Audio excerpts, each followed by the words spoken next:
Oke, hai semuanya. Dalam video kali ini kita akan membahas mengenai ukuran kebervariasian dan juga skala baku.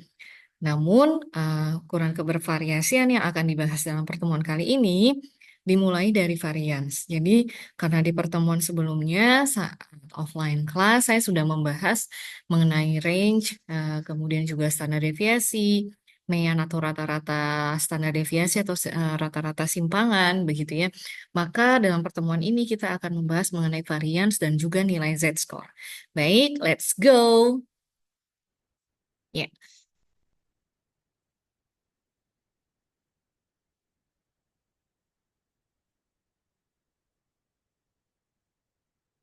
oke. Ya, pada modul ini dijelaskan bahwa varians atau mean square adalah indeks yang menunjukkan informasi tentang seberapa besar variasi dalam suatu kelompok. Semakin besar varian suatu kelompok, maka semakin heterogen atau bervariasi suatu kelompok tersebut. Apabila varian menunjukkan angka 0, artinya varian pada data tersebut homogen atau konstan. Salah satu contoh data homogen atau konstan misalnya jumlah telinga mahasiswa di kelas. Varian juga disebut mean square atau mean kuadrat karena varian merupakan bilangan pangkat 2 atau kuadrat atau area. Maka kita bisa melihat proporsi berapa persen yang memiliki tinggi 163 berbeda dengan mean yang berpangkat 1 atau jarak, kita hanya bisa melihat jarak sesuatu dari titik 0, dari tanah hingga ke ujung kepala sejauh 163 cm. Oke. Baik ya, di sini contohnya terdapat data ya berupa kuis statistika, nilainya adalah 5, 4, 3, 2, 1. Kemudian kalau kita hitung secara manual, kita hitung dulu dari nilai rata-ratanya. Nilai rata-rata didapatkan dari mana? Jumlah total nilai, yakni nilainya adalah 15, sedangkan jumlah datanya ada 5, berarti sama dengan 3 nilai rata-ratanya. Simpangannya, setiap skor berarti 5 dikurangi dengan nilai rata-rata. 2, 1, 0, min 1, dan 2. Simpangan kuadrat berarti dikuadratkan dari deviasi ini ya. 2 kuadrat 4, 1 kuadrat 1, 0 kuadrat 0, min 1 kuadrat 1, dan min 2 kuadrat 4. Kemudian kita jumlahkan. Dan apa namanya variasinya adalah nilai ini dibagi dengan jumlah data. Berarti 10 dibagi 5 berarti variansnya ada 2. Oke.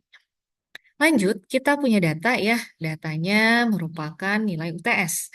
Nilai UTS terdiri dari 3 kelas ya yang mengikuti untuk UTS mata kuliah E. Masing-masing berisikan 5 orang mahasiswa. Sehingga diperoleh hasil sebagai berikut. Oke. Carilah berapa nilai range dan varians untuk setiap kelas yang ada menggunakan SPSS. Let's go. Kita input dulu datanya ya. Oke, berarti di sini adalah nilai kelas ya. Nilai kelas untuk UTS kelas A, B, dan C ya. Kita inputkan sesuai dengan gambar yang di sini ya. Berarti ada 3 variabel, nilai UTS A, nilai UTS B, dan juga nilai UTS C. Oke, kita mulai ya. Kita inputkan dulu variabel di variabel view-nya.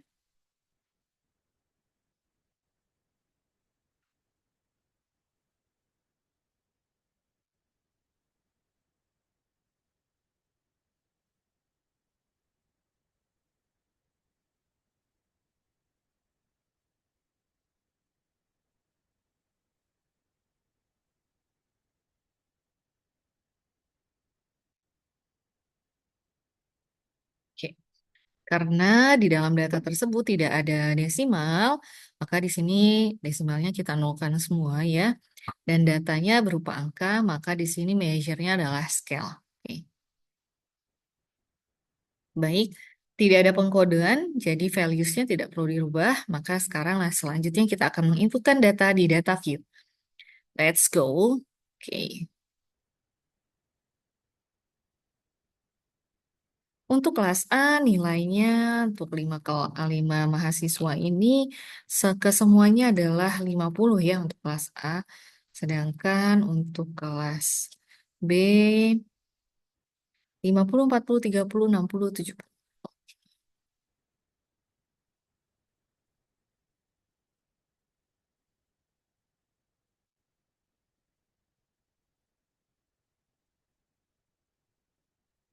Selanjutnya kelas C 140, 80, 20, 10.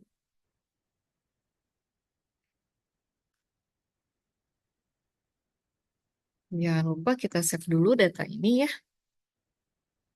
Caranya tinggal Ctrl S atau klik di sini ya, ada tanda di save.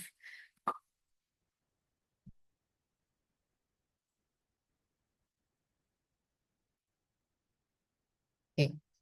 Baik, selanjutnya apa yang harus kita lakukan? Klik Analyze pada toolbars, kemudian klik Descriptive Statistik, cari frekuensi, klik nilai UTS UAS, UTS A, UTS B, dan UTS C dipindahkan ke kotak variabel dengan menggunakan tanda panah, kemudian checklist ya, variance dan range-nya. Oke ya, let's go.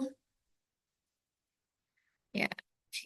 Sebentar, analyze, kemudian kita pilih descriptive statistik, frequencies, kita masukkan semua nilai variabelnya ya. Sorry, tadi kayaknya ada kekeliruan ya. Uh, Sorry, descriptive statistik cari frequencies. Oke. Hmm. Oke, kemudian kita klik statistiknya ya. Di sini kita centang yang variance dan juga range. Continue, klik OK, dan hasilnya ada ya. Di sini terlihat bahwa variance untuk kelas A, nilai UTS untuk kelas A itu 0, variansnya nilai UTS untuk kelas B itu 250. Sedangkan ini 1500. Oh, kok besar sekali? Ada kesalahan di manakah? Oh ya, betul. Ya, artinya dari data di atas dapat dilihat bahwa jumlah responden yang dianalisis untuk masing-masing kelas sebanyak 5 orang. Nilai varians dan range pada kelas A sama dengan 0, sedangkan untuk kelas B ya dan UTSC memiliki variasi heterogen. Data yang seperti ini tertarik untuk diteliti atau menarik untuk diteliti dan dikenal dengan istilah variabel karena memiliki banyak variasi. Datanya itu bervariasi ya. Varians nilai UTS kelas C 1.500 lebih besar dibandingkan varians nilai UTS kelas B yang 250. Hal ini dapat diartikan bahwa nilai UTS di kelas C lebih bervariasi dibandingkan nilai UTS di kelas B. Sejalan dengan hasil varians, range juga menunjukkan hasil yang sama, nilai UTS-nya lebih besar ya eh, dibandingkan nilai UTS B, sehingga dapat ditarik kesimpulan kemampuan mahasiswa di kelas C sangat beragam dibandingkan kemampuan mahasiswa di kelas B. Oke. Range itu adalah jarak ya antara nilai terbesar dengan nilai terkecil. Let's go. Kita akan belajar ukuran skala baku ya. Standar deviasi atau SD dengan simbol SX merupakan suatu ukuran yang baku. Apabila kita ingin menjumlahkan dua atau lebih skala yang berbeda, misalkan skala yang satu memiliki skor 1 sampai 10, sedangkan skala yang lain memiliki skor 1 sampai 50, maka yang akan kita lakukan ialah harus menyamakan skalanya dahulu dengan menggunakan standar deviasi. Di samping itu, standar deviasi juga berguna apabila kita ingin membandingkan data dari beberapa responden, di mana ukurannya pasti telah disamakan. Contoh lainnya, apabila ada 3 orang yang memiliki uang dengan satuan yang berbeda, orang pertama memiliki 50 US dollar, orang kedua memiliki 100 euro, dan orang ketiga memiliki 100.000 rupiah, dari ketiganya, manakah yang memiliki orang yang memiliki uang paling banyak? Kita bisa mengetahui jawabannya apabila ketiga mata uang yang berbeda dijadikan ke satu mata uang yang sama. Terlebih dahulu, satuannya bisa dijadikan US dollar, euro, atau rupiah. Standar deviasi merupakan akar dari varian, jadi kembali lagi menjadi bilangan berpangkat satu yang artinya hanya dapat melihat jarak.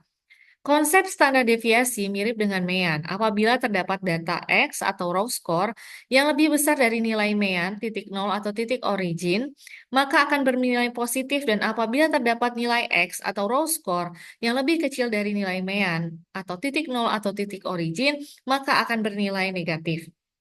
Misalnya, terdapat sebuah kelompok mahasiswa yang berisikan 50 orang dengan rata-rata tinggi badan 163, di mana nilai standar deviasinya adalah 1, maka mahasiswa yang tinggi badannya 165 memiliki tinggi badan 1 SD, artinya 1 standar deviasi di atas rata-rata. Begitu juga apabila terdapat mahasiswa yang tinggi badannya 155 memiliki tinggi badan min 3 standar deviasi, artinya 3 standar di bawah rata-rata. Ya. Oke. Eh, saya akan memperlihatkan ya bagaimana bentuk perhitungan manual dari standar deviasi itu sendiri ya. Jadi standar deviasi adalah nilai standar dari penyimpangan jarak atau standar deviasi itu sendiri ya. Nih, di sini dikatakan akar dari jumlah deviasi kuadrat dibagi dengan banyak individu dalam suatu distribusi. Ya. Rumus-rumus standar deviasi bentuknya seperti ini. Jumlah semua deviasi setelah dikuadratkan ya dibagi dengan jumlah datanya, begitu ya. Nah, oke. Ini seperti ini nilainya adalah 60 ya. 50, 40, 30, 20, dan 10. Di sini nilai jumlah totalnya adalah 200. Kemudian kenapa deviasinya 25? 210 ini ya, kalau dibagi 6 berapa? 35. Artinya nilai rata-rata data ini adalah 35, sehingga deviasinya untuk skor yang 60 ini adalah, kan nilainya 60. Rata-ratanya adalah 35. Maka deviasi atau penyimpangannya adalah 20, nilai rata-ratanya adalah 35. Maka deviasi atau penyimpangan dari meannya adalah 60 dikurang 35, sama dengan 25. Begitu juga yang skor 50. 50 dikurangi 35, 15, 40 dikurang 35, 5, 30 dikurang 35, minus 5, 20 dikurang 35, min 15, 10 kurang 35, min 25. Deviasi ini kemudian kita kuadratkan. Ya, oke, lanjut ya. Kita kuadratkan, kemudian nanti dibagi dengan nilai jumlah datanya ya. Berarti tadi 1750 dibagi dengan jumlah datanya ada 6. Oke, ya. Selanjutnya mencari standar deviasi dengan menggunakan nilai interval. Oke, bagaimana caranya? Ya, pertama kita harus mencari titik tengah dari si nilai interval ini. Bagaimana caranya? Tentunya nilai bawah atas, bawah-bawah, batas bawah dengan batas atas itu kita tambahkan kemudian dibagi 2. Kemudian setelah itu X-nya adalah 17,5. 17,5 ini didapatkan dari mana? Nilai titik tengah ini ya dibagi dengan ini, nilai rata-ratanya ya, nilai rata-ratanya.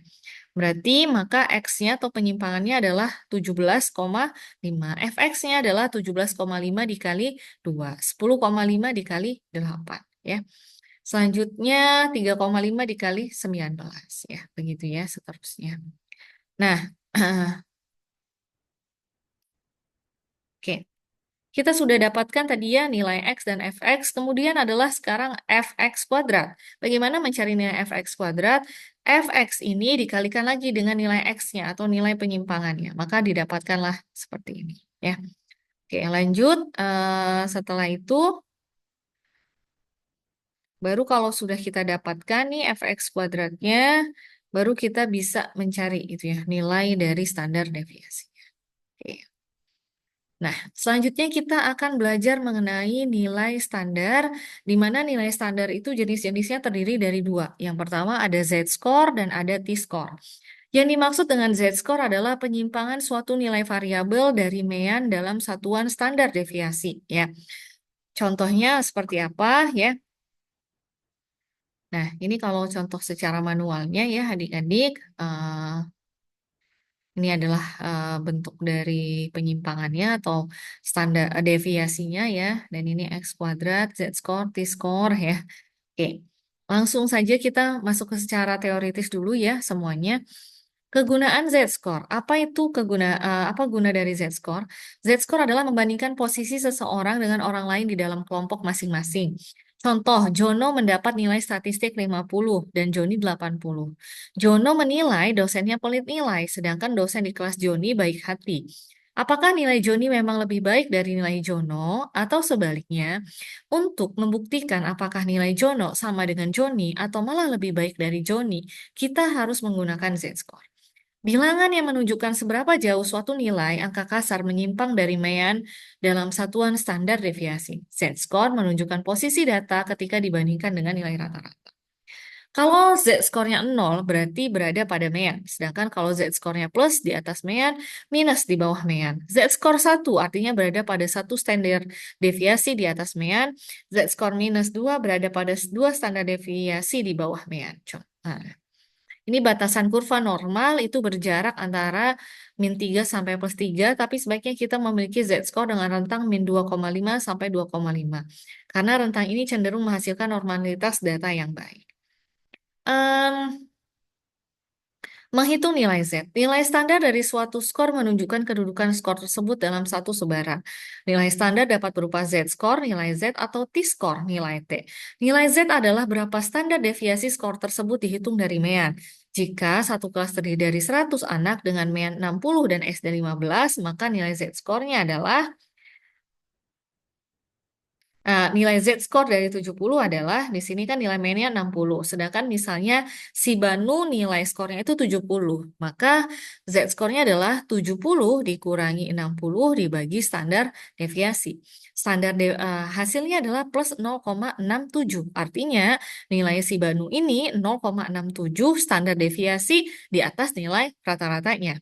Sedangkan nilainya Ani adalah 40, nilai rata-ratanya 60. Dibagi standar deviasi 15, maka nilainya minus 1,33. Artinya nilainya si Ani itu 1,33 di bawah dari standar deviasi atau di bawah nilai rata-ratanya. Ya. Ini rumusnya ya, Z sama dengan nilai standar atau Z-score, sedangkan X adalah nilai yang kita punya dikurangi mean dibagi standar deviasi. Nilai sejarah A sama dengan 70, mean kelompok sama dengan 50, standar deviasi kelompok sama dengan 10. Berapa Z-score dari nilai sejarah si A? Maka bagaimana caranya? Di 70 dikurangi 50, 20 dibagi 10, 2. Berarti nilainya si A ini adalah dua standar deviasi di atas eh, ya dua standar deviasi di atas mean kelompoknya ya. Ya, artinya. Nah, kita balik tadi ke Jono dan Joni ya. Jono nilainya 70, Joni 80. Kita bandingkan sesama nilai rata-rata di kelasnya Jono sama Joni. Di kelasnya Jono, nilai rata-rata atau meannya 60, standar deviasinya 5. Sedangkan di kelasnya Joni, mean atau nilai rata-ratanya itu 70, standar deviasinya 5. Didapatkan bahwa Z-score-nya Jono itu plus 2. Begitu juga dengan Z-score-nya Joni plus 2. Maka dapat disimpulkan gitu ya. Meskipun nilainya Joni lebih besar dibandingkan Jono, keduanya itu memiliki nilai yang sama, yaitu dua standar deviasi di atas nilai rata-rata masing-masing kelas antara si Jono dan si Joni. Ya. Menghitung nilai T. Nilai T sebenarnya merupakan transformasi dari nilai Z dengan asumsi bahwa mean dari kelas itu 50 dengan standar deviasinya 10. Nilai T dapat dipakai untuk membandingkan kedudukan seseorang anak pada dua mata pelajaran yang berbeda. Z-score memiliki mean 0 sampai 0 dan standar deviasi 1. Sedangkan T-score memiliki mean 50 dan 10 standar deviasi. Ya, ini rumusnya. Nilai geografi Ani 74, rata-rata nilai geografinya 67, simpangan bakunya 6. Nilai biologi Ani 84, rata-rata nilai biologinya 78, simpangan baku 16. Berapa tes skor untuk masing-masing mata pelajaran? Manakah nilai yang lebih baik ya? Nah, ini juga ada soal ya, tapi saya akan balik lagi ke modul yang saya sudah berikan ya. Di sini terdapat